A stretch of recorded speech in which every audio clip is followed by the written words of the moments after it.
L'hôtel Hibiscus de Lui, situé au premier arrondissement de la commune de Libreville, a servi de cadre à un séminaire de formation sur les innovations des actes uniformes au WADA, ayant pour charpente appui à l'intégration régionale et l'investissement en Afrique centrale, devant un panel riche et des experts venus des quatre coins du Gabon le 13 mars 2024.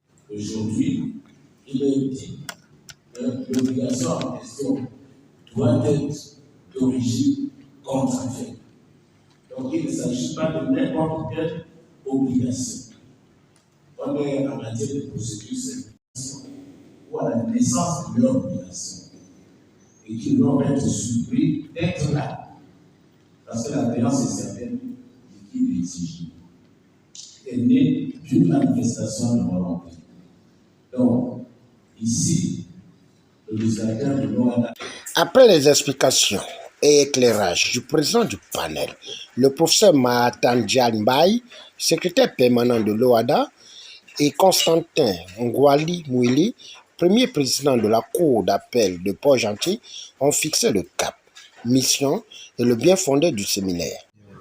Du soutien des autorités gabonaises qui ont bien voulu que l'on réalise cette activité ici, qui nous ont accueillis et qui ont mobilisé tout ce monde que vous voyez dans la salle.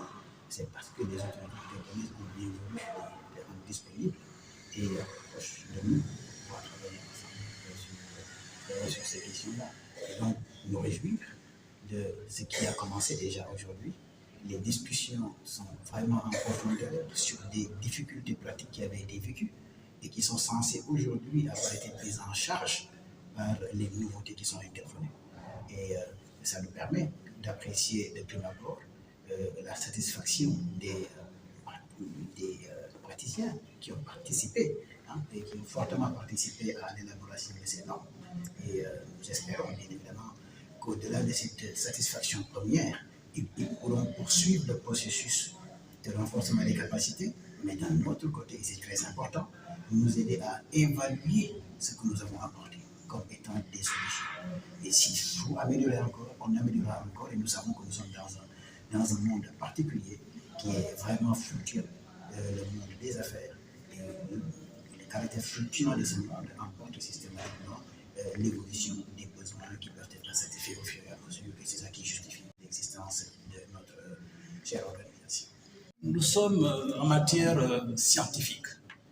Le droit est une science.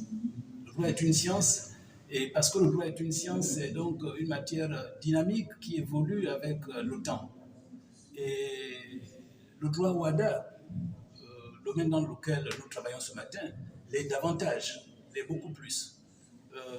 Parce que justement, on découvre dans la pratique, au fil du temps, qu'il y a des dispositions qui ne cadrent pas ou qui ne cadrent plus avec la réalité. Et donc, il faut à un moment donné s'asseoir et réajuster les choses.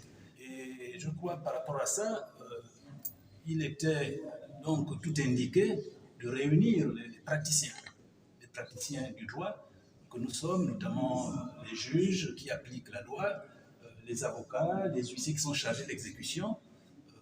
Et donc, ce qui devrait se passer, on devait pouvoir interpeller ceux qui viennent bénéficier de ces formations-là pour faire en sorte qu'une fois repartis à leur lieu habituel de leur fonction, d'exercice de leur fonction, qu'ils puissent effectivement faire bénéficier justement aux autres collègues qui sont restés, qui n'ont pas pu faire le déplacement.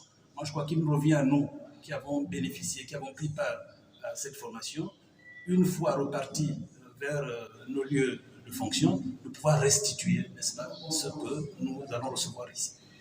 Il convient de noter que c'est durant 3 jours que les travaux seront en vitrine pour mettre en place un programme pour la fixation des grandes orientations de la réforme de l'OADA grâce au soutien de l'Union européenne.